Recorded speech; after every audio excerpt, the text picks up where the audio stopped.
Дослар ТВ запускает социальный проект «Боль земли».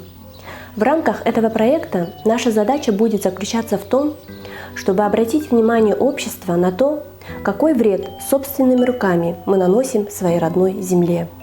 Чтобы наши дети с малых лет начали задумываться о важности охраны природы, о возможной экологической катастрофе из-за того, что наша степь на наших глазах и с нашей помощью превращается в мусорную свалку. В этом выпуске мы затронем проблему загрязнения окружающей среды бахчевой пленкой. По одной из современных технологий выращивания бахчевых культур фермеры используют полиэтилен. Для быстрого созревания саженцев их накрывают пленкой. Таким образом достигается парниковый эффект.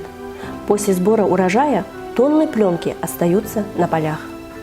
По этому факту могут возбудить административное расследование и составить протокол за невыполнение обязанностей по рекультивации земель, обязательных мероприятий по улучшению земель и охране почв, предусматривающий штраф от 20 до 700 тысяч рублей и вплоть до расторжения договора об аренде земельного участка. Чтобы вы понимали, тонкие пакеты из полиэтилена в 20 микрометров, которые используются в магазинах, разлагаются в земле 100-200 лет. Бахчевики, как правило, применяют пленку толщиной до 50 микрометров.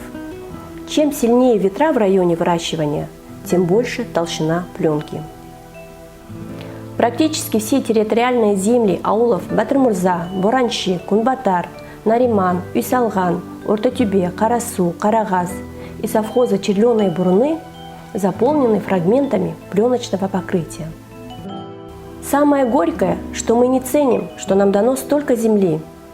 Самое страшное, что мы к этому привыкаем.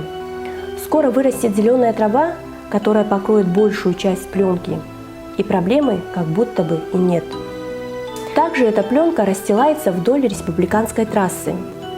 Территорию, прилегающую к трассе, убирают сотрудники доротдела. Малейшее дуновение ветра и пленка с полей вновь засоряет территорию вдоль дороги. И так по кругу. Таким образом, кроме вреда экологии, безответственные фермеры вдобавок обесценивают чужой труд. Бахчеводство для некоторых семей – это основной заработок.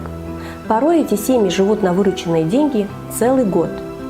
Но люди не понимают, что нельзя истощать землю, которая тебя кормит.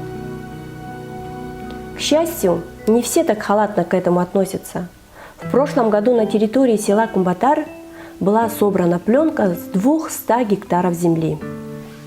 Каждому следует задуматься, какой пример мы подаем нашим детям, какое наследие мы хотим им оставить.